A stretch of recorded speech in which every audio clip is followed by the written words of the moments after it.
In the quiet town of Wickford, Essex, a chilling plot was brewing, one that could have resulted in a devastating terror attack.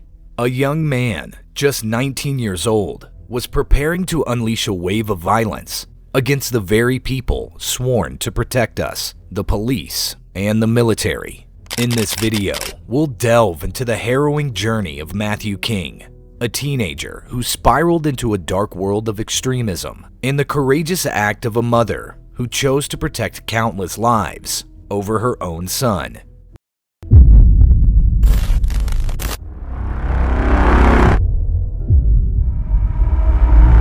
Matthew King, a 19-year-old teenager from Wickford, Essex, lived a life that was seemingly normal to an outsider. However, behind closed doors, he was nursing a dangerous obsession. His journey from being an everyday British teenager to a radicalized convert to extreme Islamism was a swift and alarming one. Matthew's earlier years were fraught with difficulty. Expelled from secondary school, he exited the education system at the age of 16 without any qualifications. His adolescence was marked by a dabble in drugs, leading him down a path of rebellion and defiance. In the year 2020, Matthew converted to Islam. Initially, this decision appeared to bring about a positive transformation. His behavior improved, and there seemed to be a newfound sense of purpose in his life. However, this peaceful phase was short-lived. By 2021, Matthew began adopting a stricter interpretation of Islamic principles. It started with him criticizing his sister's clothing, calling it immodest. He appeared to adopt a conservative, judgmental stance, distancing himself from the more moderate approach to the faith his family was used to. His behavior around his sisters began to create tension within the family, marking the first signs of his radical leanings. As the weeks turned into months, Matthew began showing more unsettling behavior. He started to attend local mosques dressed in combat clothing, an unusual and concerning practice that set him apart from the rest of the congregants. It signaled an unsettling glorification of violence and war, hinting at his radical leanings. But it was Matthew's online activity that truly alarmed his mother. The videos he watched weren't just religious sermons or discussions about the faith. They were videos that preached hatred, intolerance, and violence. His mother grew increasingly worried as she noticed him frequently engrossed in these extremist videos. It was not just the content, but the frequency and the intensity which he consumed this material that was concerning. Matthew wasn't just passively watching, he was engaging, seemingly internalizing the radical ideology being preached.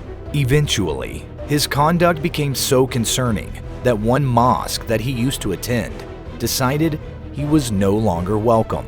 He was frequenting mosques in combat clothing, actions that were unsettling to other attendees. Concerns were also raised over the extremist comments about violent jihad that he used to make in the mosque. Seeing her son drift further and further away into this world of hatred and violence was a disturbing sight for his mother. As the red flags kept piling up, she realized that this was beyond her control. It was not just a teenage phase or rebellion. It was a real and imminent threat. Fearful for her son and the potential harm he could inflict on himself and others, she made the difficult decision to report Matthew to the government's anti-extremism agency, Prevent, hoping they could intervene before it was too late. This difficult step marked a drastic turn in the family's lives. Matthew's mother's act of reporting her son to Prevent, UK's anti-radicalization program, was the turning point in this tale. The moment she pressed the send button, she set in motion a chain of events that would eventually expose Matthew's sinister plot. Matthew's activities drew the attention of law enforcement authorities who placed him under surveillance. In early 2022, Matthew's sinister intentions started to come into focus. He began carrying out reconnaissance in East London, specifically focusing on police officers patrolling outside Stratford railway station, as well as the station itself and the local magistrate's court.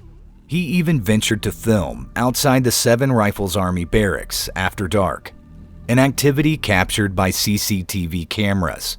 The young man, who was once just a troubled teenager, had morphed into something far more menacing, a potential self-initiated terrorist.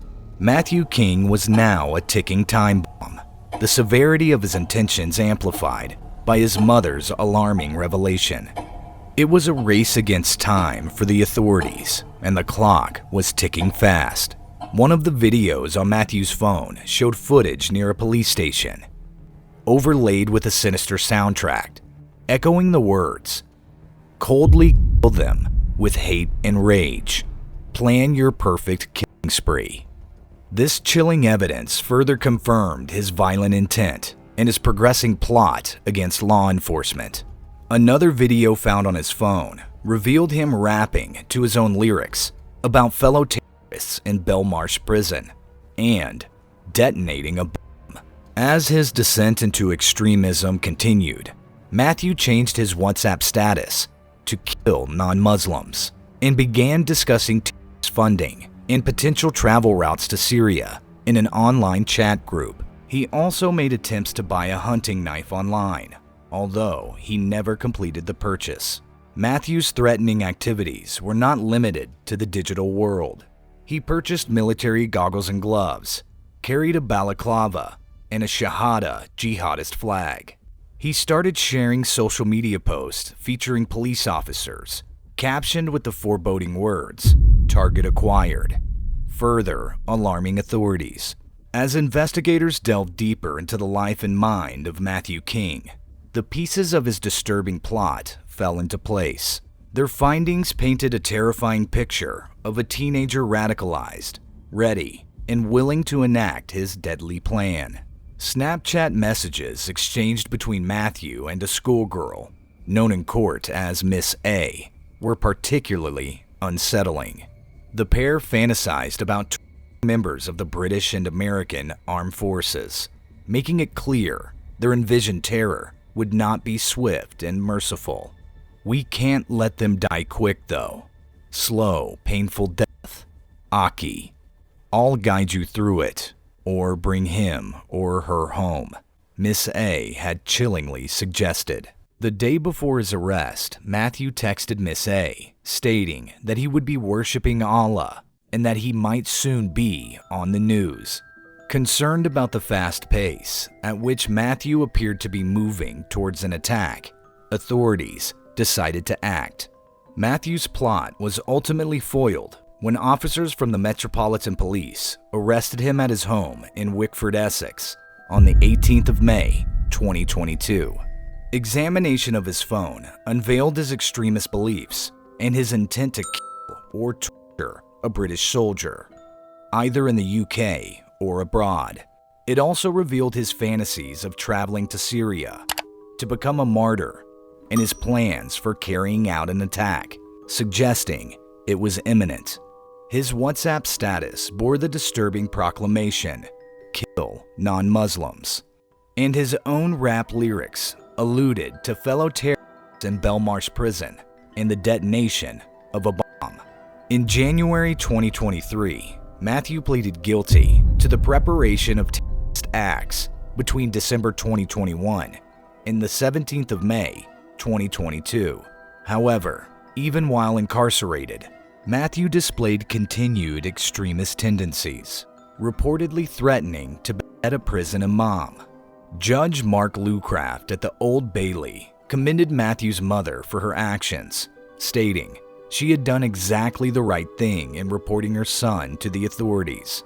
However, he delivered a stern warning to Matthew, emphasizing that he posed a significant risk to members of the public of serious harm.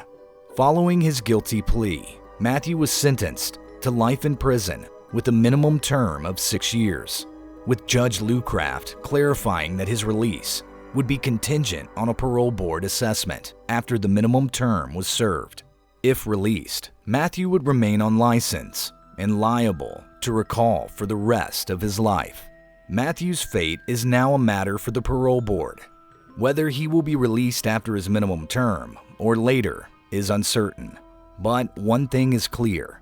His mother's actions have, at least for now, curtailed the destructive path of a would-be